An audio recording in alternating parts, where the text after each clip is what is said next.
Hello दोस्तों, स्वागत है आप सबका वीडियो में। तो दोस्तों आज के इस वीडियो में मैं आप डिस्कस करने वाला हूँ टाइप्स ऑफ प्रोडक्शन के बारे में।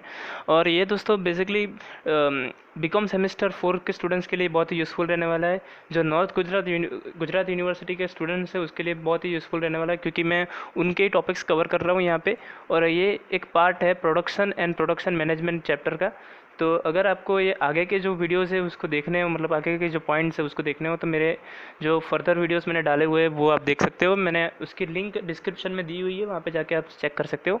तो आज का इस टॉपिक हम शुरू करते हैं प्रोडक्शन, टाइप्स ऑफ प्रोडक्शन के बारे में। तो आगे बढ़ते हैं चार्ट की तरफ। तो दोस्तों ये चार्ट है टाइप ऑफ प्रोडक्शन का। तो उसमें वो मेनली डिवाइड होता है दो टाइप्स के अंदर। पहला होता है on the basis of production process, दूसरा है on the basis of production continuity. मतलब कि ये प्रोडक्शन प्रोसेस के ऊपर बेस्ड है और ये प्रोडक्शन कंटिन्यूटी के ऊपर बेस्ड है। इसको दो टाइप्स में डिवाइड किया है। अब देखते हैं कि प्रोडक्शन प्रोसेस के ऊपर जो बेस्ड है उसके अंदर कौन से प्रोसेसेस आते हैं। तो आगे बढ़ते हुए हम देखेंगे तो इसके अंदर 4 प्रोसेस हमको दिखती है। पहली analytical process, synthetical process, assembling process और कंडीशनिंग प्रोसेस। ये सारी के सारी प्रोसेस मैं आपको आगे समझाने वाला हूँ आगे की स्लाइड्स में। तो फिलहाल आप ये समझ लीजिए कि इतनी प्रोसेस आते हैं, मैं आगे आपको समझाऊंगा, बराबर। फिर अभी on the basis of production continuity पे जाते तो उसके अंदर वो मेनली दो टाइप्स के अंदर डिवाइडेड होगा। पहला होगा कंटिन्यूस प्रोडक्शन, फिर दूसरा होगा इंटरमेंटरी प्रोडक्शन। अब कंटिन्यूस प्रोडक्शन के अंदर क्या आता है वो देखते। कंटिन्यूस प्रोडक्शन के अंदर दो टाइप की प्रोसेस आती है, मैस प्रोडक्शन प्रोसेस और दूसरी होती है कंटिन्यूस प्रोडक्शन ओरिएंटेड प्रोसेस, बराबर। फिर इंटरमीडिएट के तरफ बढ़ते हैं तो उसके अंदर आता है जॉब बेस्ड प्रोसेस, जॉब और बैच प्रोडक्शन प्रोसेस आते हैं। ये दो प्रोडक्शन प्रोसेस आते हैं। अब ये चार्ट मैंने आपको जो दिखाया है वो आपकी बुक के अंदर भी मिलेगा आपको। तो ये चार्ट आप प्रिपेयर कर लीजिएगा, आपकी एग्ज़ाम के लिए बहुत ही हेल्पफुल रहने वाला है। और इसको अगर आप as a same to same chart अगर आपके एग्ज़ाम्स के अंदर भी ड्रॉ करके आए तो आपको अच्छे मार्क्स मिलने की पूरी संभावना हो रहेगी। फिर दोस्तों ये चार्ट एकदम ईजी है और इजीली मुझे लगा आपको समझ भी आ गया होगा। फिर आगे बढ़ते इस स्लाइड्स की तरफ। तो आगे की स्लाइड्स में हम देख सकते हैं कि on the basis of production process जो मैं आपको एक्सप्लेन करने चाह रहा हूँ कि जो मैंने प्रोसेस पहले बताई है वो सारी प्रोसेस मैं इस स्लाइड में एक्सप्लेन करूँगा। तो पहली एनालिटिकल प्रोसेस है। अब एनालिटिकल प्रोसेस के अंदर क्या आता है वो देखते हैं कि एनालिटिकल प्रोसेस मतलब कि कोई ऐसी प्रोसेस जिसके अंदर कोई एक प्रोडक्ट हो, उसके अंदर एक प्रोडक्ट में से हमको वेरियस सब्सटेंस मिले। मतलब कि जैसे कि यहाँ पे मैं एक एग्जांपल लूँ कि पेट्रोलियम होता है, पेट्रोलियम के अंदर उसके अंदर वेरियस प्रोसेसेस करेंगे तो उस पेट्रोलियम के अंदर से केरोसिन मिलेगा, पेट्रोल मिलेगा, डीजल मिलेगा, लुब्रिकेंट मिलेगा, वेरियस टाइप्स ऑफ ऑयल्स एक प्रोडक्ट में से निकलते हैं। तो एनालिटिकल प्रोसेस मतलब कि ये यही है कि कोई भी एक प्रोडक्ट जिसमें से हमको वेरियस प्रोडक्ट्स मिले उसके ऊपर प्रोसेस करने के बाद वो एक एनालिटिकल प्रोसेस होती है। फिर दूसरी प्रोसेस यहाँ पे है सिंथेटिकल प्रोसेस। इसका मतलब ये होता है कि कोई भी दो सब्सटेंस होते हैं उसको हम मिक्स करके कोई एक प्रोडक्ट बनाए, उसको सिंथेटिकल प्रोसेस बोलते हैं। यहाँ पे जैसे कि अब समझ लो कि जो सोप होता है उसको हम बनाने के लिए कोई ग्लिसरीन डालते, फिर दूसरा जो केमिकल डालते वो उसके दोनों को हम ज्वाइन करेंगे तो एक सोप बनेगा, सोप बन सकता है। फिर ऐसे ही सेम प्रोसेस से डिटर्जेंट बनता है, फिर वेरियस जो सब्सटेंसेस होते हैं वो बनते हैं। मतलब कि कोई भी दो सब्सटेंस को हम मिक्स करके कोई एक प्रोडक्ट बनाए उसको सिंथेटिकल प्रोसेस बोलेंगे। फिर तीसरा आएगा असेंबलिंग प्रोसेस। अब असेंबलिंग प्रोसेस तो जैसे कि नाम से ही आप लोग समझ गए होंगे कि असेंबल करना वो ये प्रोसेस है। मतलब कि अब समझ लो कि असेंबलिंग प्रोसेस कहाँ पे यूज़ होती है। जैसे कि मोटर कार है, मोटर कार के सब पार्ट्स इंडिया के अंदर अवेलेबल ना हो, वैसा भी बन सकता है ना।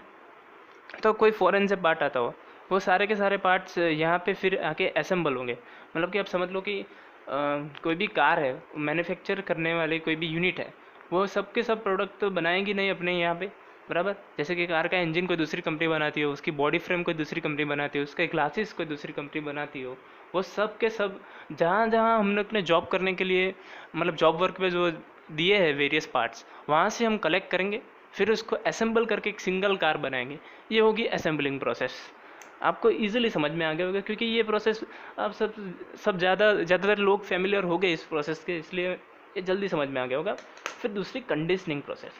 ये प्रोसेस के अंदर क्या होता है वो आप समझ लो कि कोई प्रोडक्ट होगा, उसके ऊपर हम हीट अप्लाई करें या उसको एकदम ठंडी फ्रोज़न जगह पे रखें, जिससे उस प्रोडक्ट का कोई भी जो टेक्सचर या कुछ भी उसका चेंज होके कोई हमको प्रोडक्ट मिले, उसको हम कंडीशनिंग प्रोसेस बोलेंगे।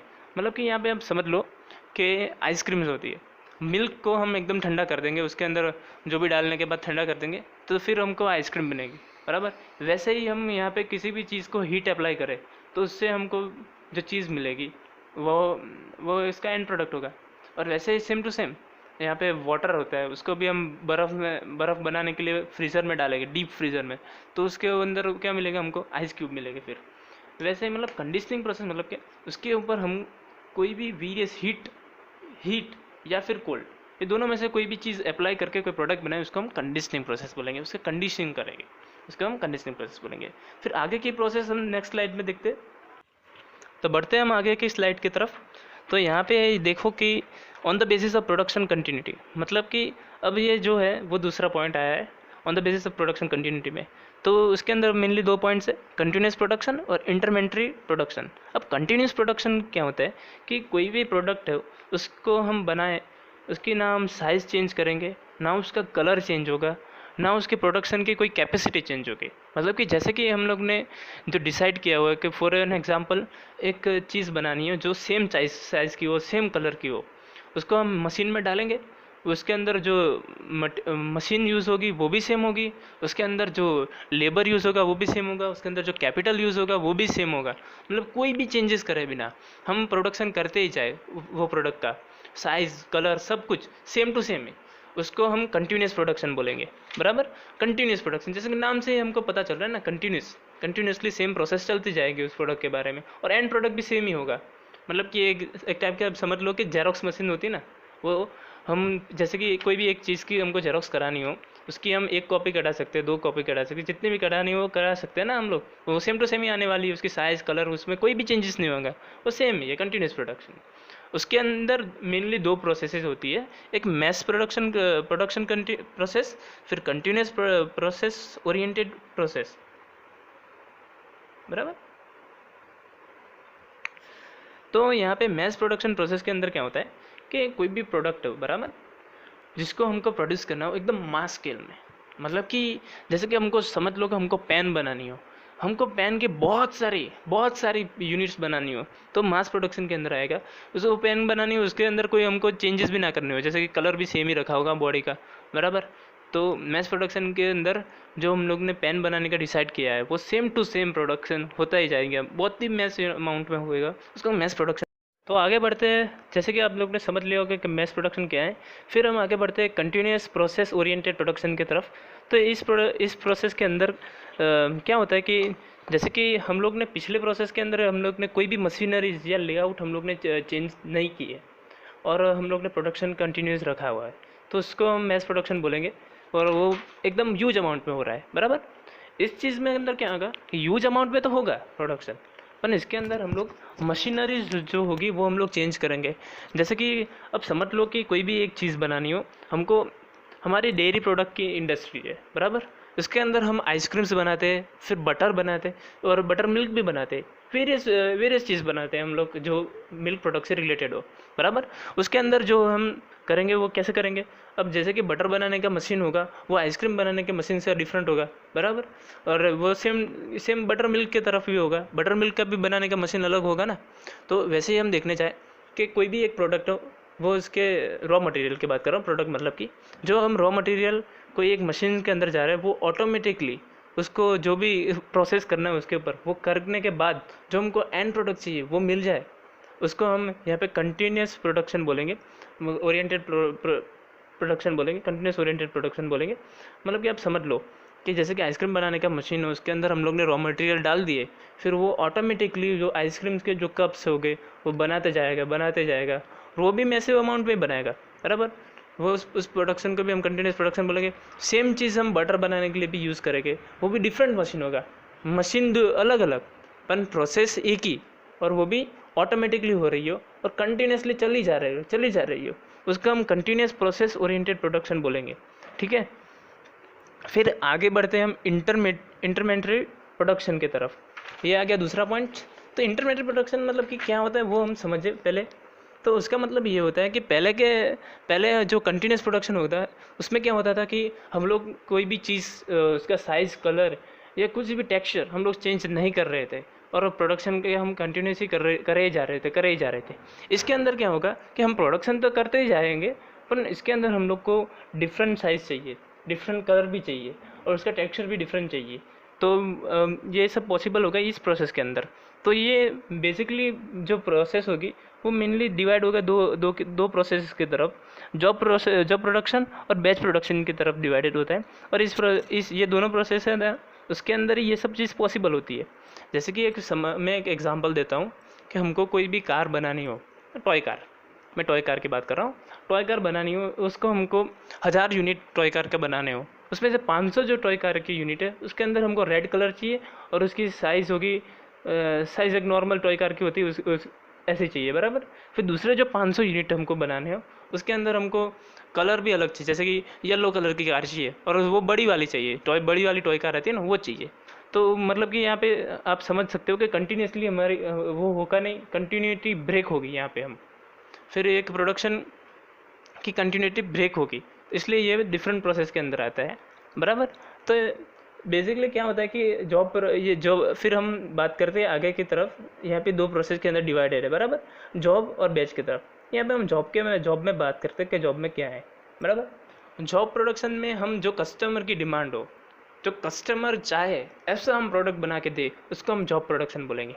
जैसे कि कस्टमर ने यहाँ पे चाहा कि हमको 500 यूनिट कार के चाहिए, टॉय कार के चाहिए जो हो गए रेड कलर के, तो हम रेड कलर के कार के वो उसको बना के देंगे। और दूसरे जो 500 है वो येलो कलर के चाहिए, तो हम येलो कलर के बना के देंगे। ये होगा जॉब के बारे में। अब बैच में क्या होता है, बैच जॉब से अलग होता है। कैसे अलग होता है वो बताऊँगा। यहाँ पे यूनिफॉर्मली एक ही प्रोडक्ट बनता जाएगा, उसके अंदर कोई चेंजेस नहीं आने वाले, बराबर। पर वो होगा ऐसे होगा जैसे कि अब समझ लो कि बैच मतलब कि क्या होता है कि बैच ज़्यादातर ये प्रोसेस है ना मेडिकल मतलब कि फार्मास्यूटिकल इंडस्ट्रीज़ में यूज़ होती है।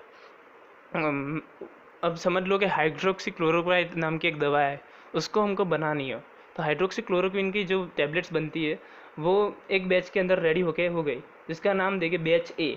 फिर दूसरी कोई पैरासीटामोल बनाएगी, वो सेम कंपनी वो बनाएगी, जो पैरासीटामोल बनाएंगी वो होगी बैच बी। ऐसे करके दूसरी कोई ड्रग्स बनाएंगी कंपनी। फिर ऐसे ऐसे दूसरे मतलब जो भी बैचेस हुई रेडी, वो बैच प्रोडक्शन मानी जाएंगी।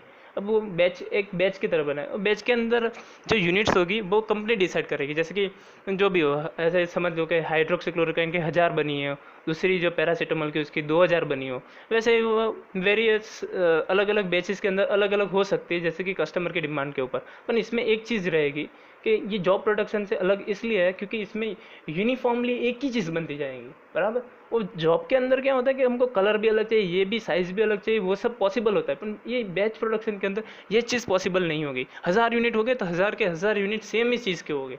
फिर दूसरी चीज़ के यूनिट चाहिए तो वो दूसरी चीज़ के भी वो सेम टू सेम ही यूनिट्स हो गए। अब समझ गए, सेम कलर, सेम टेक्सचर, सब कुछ सेम टू सेम ही होगा। फिर जॉब के अंदर मैंने समझाया उसके हिसाब से अलग अलग भी हो सकता है, इसलिए ये दोनों अलग प्रोसेसेस है, उसको मिक्स मत कर देना, बराबर। ये बैच प्रोसेस और जॉब प्रोसेस को मिक्स करना मत। तो दोस्तों बस आज के इस वीडियो में इतना ही। तो आगे के मैं टॉपिक्स जो है वो मैं आगे के वीडियो में कवर करने वाला हूँ। अगर आपको वो मिस ना करने हो तो मेरे चैनल को सब्सक्राइब करना ना भूलिएगा। और दोस्तों अगर ये वीडियो पसंद आया तो लाइक करके जाइएगा, और कोई भी सवाल या सुझाव हो तो नीचे कमेंट करना भी ना भूलिएगा। और कोई कौन से टॉपिक है जो आपको समझ में नहीं आ रहे हो कि इस बुक्स के अंदर, वो भी आप नीचे कमेंट कर दीजिएगा। मैं एक बार वो देख लूँगा, समझ लूँगा, फिर उसके बाद मैं वीडियो भी बना दूँगा अगर आपकी ज़्यादा डिमांड आई तो। दोस्तों आज के वीडियो में बस इतना ही। Thank you very much for watching my video.